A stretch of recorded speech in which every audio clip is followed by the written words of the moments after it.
কান্দির যুবক ভাইয়েরা, ও আমার পর্দার আড়ালের মা, মাগো যারা মাইকের আওয়াজ শুনছেন গো মা, ও মা একটু হৃদয়ের কানটা লাগায়া শোনো না মা। ও আমার গাজী কান্দির আম্মা, মাগো তোমার মতো কত মহিলা অন্ধকার কবরে ঘুমাই গো মা। ও আমার গাজী কান্দির মা, পারবানি গো মা, আজকের জন্য ঘরের টেলিভিশন বন্ধ রেখে, আজকের জন্য মোবাইলের মধ্যে ইউটিউবের ভিতরে সিরিয়াল দেখাটা বন্ধ রেখে একটু সময় দিয়ে পারবানি মা আজকের এই মাহফিলের কথাগুলো শোনার জন্য। ও গাজী কান্দির আম্মা গো, মাগো তুমি আজকে যেই ঘরের মধ্যে আছো, তোমার আগে কিন্তু তোমার শাশুড়ি মা এই ঘরটার মধ্যে ছিল রে মা। আজকে শত মন মাটি বুকে নিয়ে অন্ধকার কবরে ঘুমাই। ও আমার গাজী কান্দির মা, তুমিও একদিন কবরে চলে যাইবা, শত মন মাটি বুকে নিয়ে শুয়ে থাকবা গো মা, কেউ তোমারে আর খোঁজ খবর নেবে না রে মা। আজকের জন্য একটু সময় বের করো রে মা। শুধু পুরুষরাই মারা যাবে এমনটা না, মহিলারাও মারা যাবে। শুধু পুরুষরাই বেহেশতে যাবে এমনটা না, মহিলারাও যাবে। শুধু পুরুষ জাহান্নামে যাবে এমনটা না, মহিলাদের জন্য জাহান্নাম রাখা আছে। ও আমার গাজী কান্দির আম্মা, পারবানি মা, আজকের জন্য সংসারের কাজগুলো গুছিয়ে একটু সময় দিয়ে বসে আজকের আলোচনা শোনার জন্য ও মা রাজশাহী দরবার শরীফের মহান মুর্শিদ কিবলা শুভ আগমন করেছে গো মা।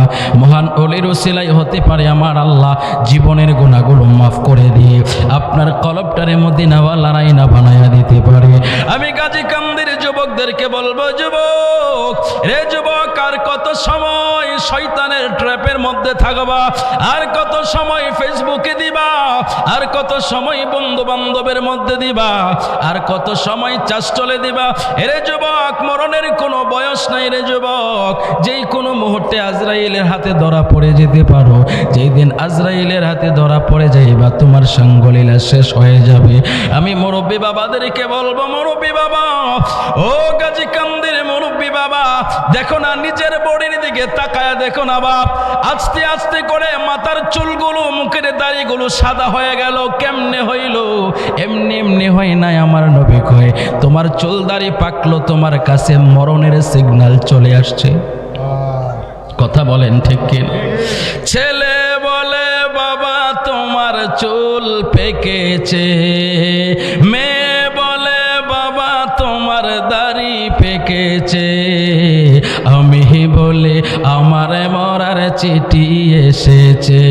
বলুন, আমি বলে আমার মরার চিঠি এসেছে। ঘরের বউ বলেছে বায়ু চড়াই পাক ধরেছে চুলের গোড়াই গো। ঘরের বউ বোঝে না কোন কারণে চুল পেকেছে। কথা বলেন ঠিক কি? আগের মতো চোখে আমি দেখি না তেমন, চোখ জানি হয়ে গেল কেমনের কেমন। আগের মতো কানে আমি শুনি না তেমন, কান জানি হয়ে গেল কেমনের কেমন। ও বাবা, কেউ বোঝে না চোখের পাওয়ার কেন কমেছে।